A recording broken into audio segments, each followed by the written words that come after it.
एक बात और हम आप लोगों से बड़ी विनम्रता से कहते हैं, यत् किंचित भी कोई अनुभूति हो तो जैसे अत्यंत लोभी व्यक्ति संपत्ति को छिपा कर रखता है, ऐसी अपनी अनुभूति को छिपा कर रखना चाहिए। हमारे पूज्य गुरुदेव के पास श्री हरिराम बाबा विराजते थे, भगवत प्राप्त सिद्ध संत थे। 3 बार श्री कृष्ण का प्रत्यक्ष दर्शन उनको हुआ था। हम लोग ही सेवा करते थे, उनकी कूल्हा टूट गया था तो उनको उठा करके ले जाना शौचालय में, उनको स्नान कराना, उनका शुद्धि भी अपने हाथ से ही करनी पड़ती थी, और उनको अचला लंगूटी पहनाना, प्रसाद पवाना, वृद्ध शरीर था। महाराज जी सेवा करते थे, हम लोगों को सेवा का सौभाग्य मिलता था उनका। तो वृद्ध थे, थोड़ा खींचतान तो होती है उठाने के धरने में। वो गाली देते थे, नरकों में जाएगा, तेरा नाश हो जाएगा, यूं हो जाएगा, ऐसा बोलते थे, पापी कहते थे, दुष्ट कहते थे। तो हम लोग प्रसन्नता पूर्वक उनकी बात सुन करके सेवा करते थे। महाराज जी ने कह दिया था, ये जो कुछ कहें सब आशीर्वाद है। एक दिन बोले दान करूंगा, दान करूंगा, दान करूंगा, दान करूंगा, दान करूंगा। अब यही धुन लग गई उनको घंटों। दोपहर से महाराज जी चिल्लाना शुरू किया, दान करूंगा, दान करूंगा, दान करूंगा, दान करूंगा, दान करूंगा, दान करूंगा। बस वही धुन सवार हो गई। परमहंस जी महाराज नित्य यमुना स्नान करते थे। परमहंस जी स्नान करके आए तो उन्होंने कहा, बाबा दोपहर से 3 घंटा हो गया आपको दान करूंगा चिल्लाते हुए, गला बैठ रहा आपका, क्या दान करेंगे? अरे बच्चा बहुत बढ़िया चीज दान करूंगा। तो बोले बहुत बढ़िया अच्छी चीज दान करेंगे तो हमको दे दीजिए। नहीं नहीं, तुझे नहीं दूंगा, किसी सुपात्र को दूंगा, किसी सुपात्र को दूंगा बाबा बोले।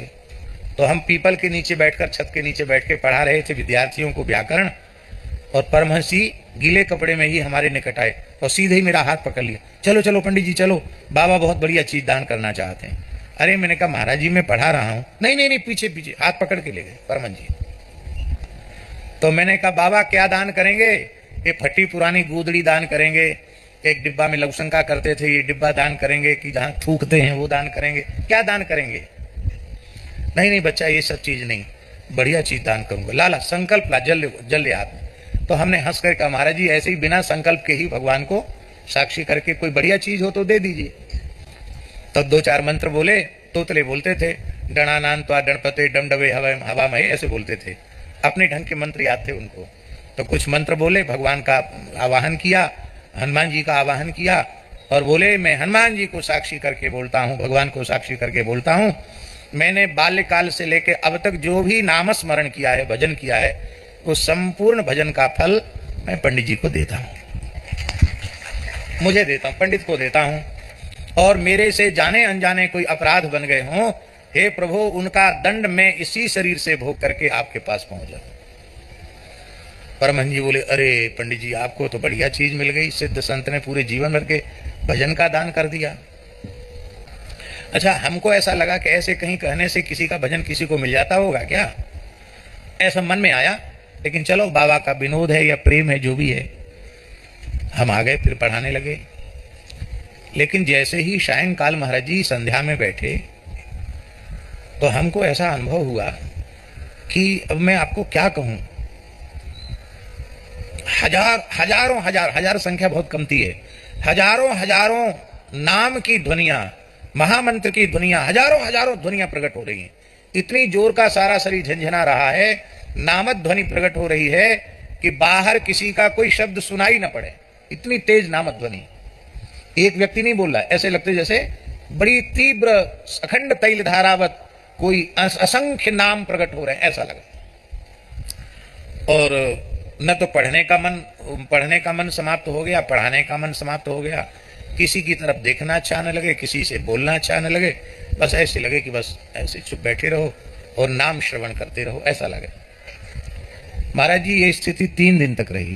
कितने दिन तक? 3 दिन 3 रात्रि तक ऐसी ही अवस्था रही। और चौथे दिन मैंने परमहंस जी से कह दिया, उसी समय बंद हो गई। और मैंने परमहंस जी को कहा भी कि महाराज जी आपको कहने के बाद बंद हो गई। बोले आपको कहना नहीं चाहिए था, लेकिन चलो आपने मन में संदेह किया था तो अभी स्पष्ट मान लो कि संत ने आप पर कृपा कर दी। अब हम आपसे पूछते हैं, मान लो हमने किसी से न कहा होता और हम भले ही बिल्कुल कथा न कहते, कथा न बांचते, और ऐसी ही अवस्था हमारी हो जाती, अवधूत परमहंस की तरह, न किसी की तरफ देखते, न किसी की सुनते, न किसी से कुछ बोलते, निरंतर नाम रस का आस्वादन करते, तो कितना बढ़िया होता।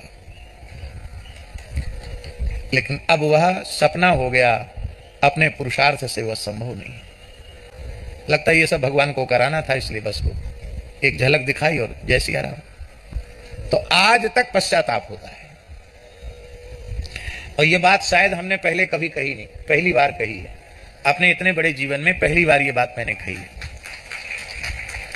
इसलिए नए साधकों से मेरी प्रार्थना है, कथनचित भगवान की कोई अनुभूति हो जाए तो इसे अपने साधन का फल नहीं मानना, इसे हरिगुरु संतों की कृपा का फल मानना।